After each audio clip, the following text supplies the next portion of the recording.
Hey everyone, my name is Dr. Dolores Tarver. I'm a licensed psychologist here in Georgia, and it is time for the TT Time with Dr. Tarver is a wellness-based podcast. It is not intended to be a substitute for a relationship with a licensed mental health provider. Welcome to January 2024. This is actually my fourth year of the podcast, and so I want to actually try something different, particularly as we go into this month. I'm going to be doing some mini mental health moments that I hope are going to be easier for you to integrate into your wellness time. And this hopefully will also allow me to be able to reach a broader base of people so the reels get to be a little bit more shareable when they're brief. So I'm going to try it out. You all let me know your thoughts. I know that some of you are really unhappy with your favorite football teams right now. And I think that because of that, I decided to do this particular episode on interference. And specifically, I want to highlight the things that interfere with us being able to attain our goals. So, I'm going to give you some brief things and then I'm going to launch right into the strategies. All right, so what interferes? Unhealthy support system. And oftentimes that can look a lot of different ways, but jealousy and insecurities are two of the most popular things that I will see happen with people when people feel like you're getting things that they don't have or you don't deserve them or they don't want you to move past a particular point that you've been in or you're around people that just don't have the adequate resources to be able to help you and support you. This isn't always financial because I know a lot of times people think that I'm speaking specifically about financial resources. There are a lot of ways to support people. They don't have to all be financial, but when you're finding that you're the person who usually is giving people options, and when you need some options, people don't have those resources for you, then that is what I mean when I say that unhealthy support system. Distractions, I know a lot of us struggle with those, the internal ones. So the things that are going on in our minds, our lack of motivation could be in there. We could be distracted because we have ADHD. We might have too many things that are going on in our lives that are distracting us. And then the external things, maybe things like we don't really have adequate reinforcement in place. If you do not have things in place that are going to increase the likelihood of you completing a goal or actually launching into a healthy behavior, then you're going to be much more likely to be distracted by other things that are going on. Oh, what are these people doing? What's going on this website over here? Problem setting goals is one of the big ones that think people struggle with. And that is because either our goals are not fully developed, we have too many goals at one time. A lot of you are out here trying to do so many things that you find yourself not getting anything done. Or our goals are unrealistic. They're too lofty.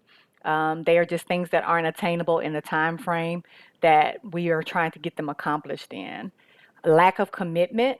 Sometimes we say, hey, I want to make these changes, but I'm actually not committed. I'm still in pre contemplation. Like I'm thinking about that would be something I'd like to do, but I'm not really ready yet to put the work in to actually get it done. And then I think a lot of times too, even if we are working on goals, we're not tracking our progression. And as you all know, if you track things, that allows you to actually, one, have some accountability, but two, be able to measure if you're actually progressing. And a lot of times we're not tracking, and then we have no idea if we're being successful at something, if we're achieving something or not. And it also speaks back to us not being able to be consistent with things. And then I think the last thing that I'll highlight is we do not like to be uncomfortable. We want to stay in these places that feel safe, that we know the devil we know is better than the devil we don't know. Stepping out and doing things different doesn't feel like maybe I'm ready for that. I don't know how that's going to feel. It gets our anxiety up.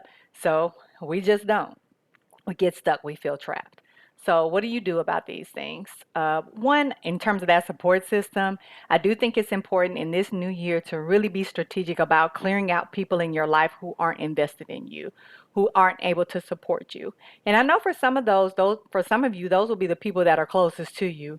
Just because people are close to you doesn't mean that they know how to support you. And just because people are biologically related to you or they've been your family doesn't mean that they're necessarily people that have your best interest at heart. And so it's going to be very important, and this is that getting uncomfortable piece. Sometimes getting uncomfortable means that we have to really take a look at who people can be, not who we want them to be. You want to identify people who can be supportive of you, whether that's them teaching you a skill, being able to connect you with other resources, or being able to help you streamline your goals, people that are going to hold you accountable. And you want to make sure that you're in relationships with people that can be reciprocal, people who know how to communicate effectively, people who know how to be able to support and realize that you achieving doesn't take away from their achievement. And so here's your plug for therapy. That may mean you need to go to therapy. If you have a history of non-reciprocal, abusive, or codependent relationships, you may not actually know what a healthy, supportive relationship would look like. So you want to start there. If you have things that are distracting you, these internal things like your ADHD, anxiety, depression, negative cognitive distortions that you have that are interfering with your consistency, you want to address those. That's also something that can be addressed in therapy as well. But you want to make sure that you are speaking life into the things that you want to do, that you are recognizing that you're setting yourself up for failure when you don't have adequate things in place. Reinforcements, safe creative spaces, allotting adequate time. A lot of times we just don't give ourselves, carve out that time, prioritize that time that we need in order for us to be able to achieve something. And that being said, you also need to make sure you have specific, measurable, objective, and obtainable goals that you're working toward. And if you need help, you can get help with that goal clarification. You can get help with how do I assess? How do I make sure that I'm actually tracking my progress? How do I know what to track? What exactly am I looking for in terms of whether or not I need to stay on track or I need to move in a different direction? And I do encourage people to focus on either one big thing or a couple of small things instead of so many things at one time. You cannot be good at something if you are trying to spread yourself so thin that you're giving 10, 15, maybe 20% of your time. Some of you might be giving 5% of your time to things because you've overcommitted yourself. Overcommitment is absolutely a surefire way to interfere with you being able to get things done. And it will also help you not be consistent because, as the seasoned saints say, you have too many irons in the fire. But also, you need to be willing to step out, right? Like this is this getting out of our comfort zone. Be willing to step out on that faith. You prayed about it. You say you trust God. If you trust God, then what's stopping you from moving forward? And you want to be able to do different things, that means you have to try new things. Some of you are doing the same kinds of things over and over again because they're the things you know. They're the safe things. There's your go-to things. And so you're afraid to try new things, which means that you are also saying you're afraid to be able to succeed. You're afraid to be able to progress. You're afraid to get out of this space of feeling trapped. Right? So I encourage you to challenge yourself in this new year. What are some of the things that are hindering you, are interfering in your life?